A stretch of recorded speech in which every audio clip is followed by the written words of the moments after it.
Hello students. तो आज हम लोग संज्ञा को पहचानने के आसान और रोचक तरीकों के बारे में बात करेंगे। तो सबसे पहले हम लोग ये जानने का प्रयास करते हैं कि संज्ञा होता क्या है, क्योंकि जब तक हम लोग ये नहीं जान लेंगे कि संज्ञा की परिभाषा क्या है तो हम लोग फिर उसको आगे कैसे बढ़ाएंगे। तो देखिए, संज्ञा का मतलब होता है किसी व्यक्ति, वस्तु, स्थान के नाम को हम लोग संज्ञा कहते हैं। Noun is a naming word, ये हमेशा नाम बताता है। अब मैं इसे बहुत ही आसान और रोचक टेस्ट के आधार पे मैं आपको इसे समझाने का प्रयास करता हूँ। अंत तक बने रहिएगा, खूब अच्छी तरह से समझने की कोशिश करिएगा।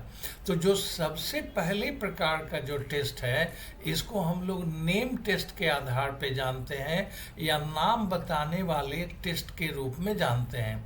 अगर किसी शब्द से किसी नाम का बोध हो रहा हो, अर्थात वह किसी नाम को बता रहा हो, इसका मतलब है कि वह शब्द संज्ञा है। जैसे राम, दिल्ली, ईमानदारी, इन सब से नाम का बोध होता है, इसलिए हम लोग इसे संज्ञा मानेंगे। दूसरे प्रकार का जो टेस्ट है, इसको हम लोग बोलते हैं आर्टिकल टेस्ट। आप सब लोग जानते हैं आर्टिकल ए, एन और द को कहा जाता है। तो अगर किसी शब्द के पहले ए, एन या द लग जाता है, इसका मतलब ये हुआ कि वह शब्द निश्चित रूप से संज्ञा की श्रेणी में आ जाएगा। अब जैसे मान लीजिए a book, an elephant, the boy, ये सारे के सारे नाउन की श्रेणी में आएंगे। अब तीसरे प्रकार का जो टेस्ट है, उसको हम लोग बोलते हैं प्लूरल टेस्ट। उसको हम लोग क्या बोलते हैं? बहुवचन टेस्ट। जैसे अगर किसी शब्द का प्लूरल बनता है, इसका मतलब वह शब्द नाउन है, क्योंकि नाउन का ही सिंगुलर या प्लूरल होता है। जैसे हम लोग बॉय का प्लूरल बनाते हैं बॉयज, बुक का प्लूरल बनाते हैं बुक्स, तो इसे हम लोग संज्ञा की श्रेणी में रखेंगे। टेस्ट नंबर 4 क्या कहता है? यह बताता है अधिकार टेस्ट। अधिकार मतलब इससे पोजीशन का बोध होता है, इससे स्वामित्व का बोध होता है। जैसे हम लोग बोलते हैं राम की कलम, तो किसकी कलम? राम की कलम। राम के अधिकार में है कलम, राम ने उसे कहीं से खरीदा है, राम को कहीं से गिफ्ट मिला है, लेकिन आज की स्थिति क्या है कि वह पेन राम के पास है, राम के अधिकार में है। तो अगर किसी टेस्ट से अधिकार का बोध होता है तो वह शब्द संज्ञा हो जाएगा। अगले प्रकार का जो टेस्ट है, जो 5वें नंबर पे आता है, उसे हम लोग बोलते हैं प्रश्न टेस्ट। इसमें हम लोग कौन और क्या से प्रश्न करते हैं। जैसे मान लीजिए हम लोग बोलते हैं कि सीता गाना गाती है, तो सीता क्या गाती है? गाना गाती है। राम आम खाता है, राम क्या खाता है? आम खाता है। तो जब हम कौन या क्या से टेस्ट लगाएंगे और उसका जवाब मिलेगा, तो वैसा शब्द जो है वो संज्ञा के श्रेणी में आ जाएगा। अगला टेस्ट है फोटो या कैमरा टेस्ट। अगर किसी शब्द का आप फोटो खींच सकते हैं तो वह शब्द संज्ञा होगा। जैसे मान लीजिए हम लोग बोलते हैं पेड़, मोबाइल, पहाड़, तो इन सबों को आप फोटो के रूप में खींच सकते हैं, इसलिए ये सब संज्ञा की श्रेणी में आएंगे। अगला शब्द है, अगला टेस्ट है, वह है बैग टेस्ट।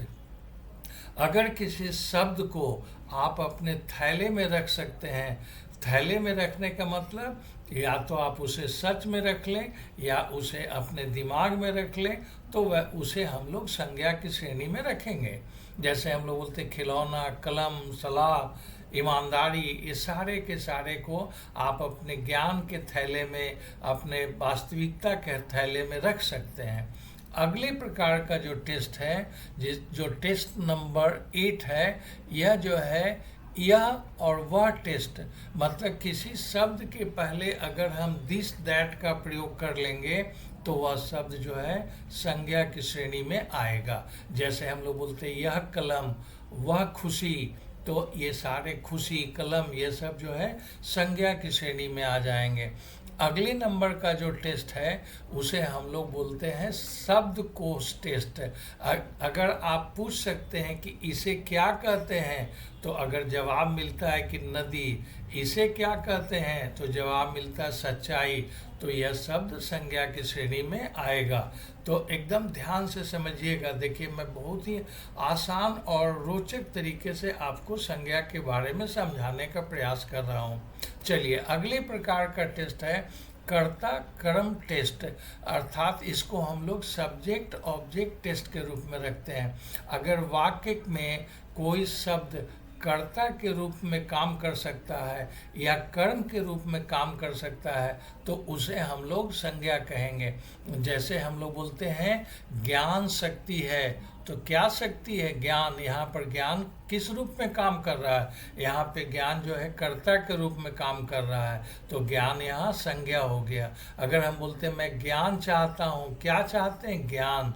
यहाँ पर ज्ञान किस रूप में काम कर रहा है? कर्म के रूप में, तो यह ज्ञान यहाँ भी संज्ञा के रूप में आ गया। तो मैं समझता हूँ मेरी बात आपको अच्छी तरह से समझ में आई होगी। तो अब आप बताइए कि अगला टॉपिक मैं आपको किस चीज़ के बारे में बताऊँ।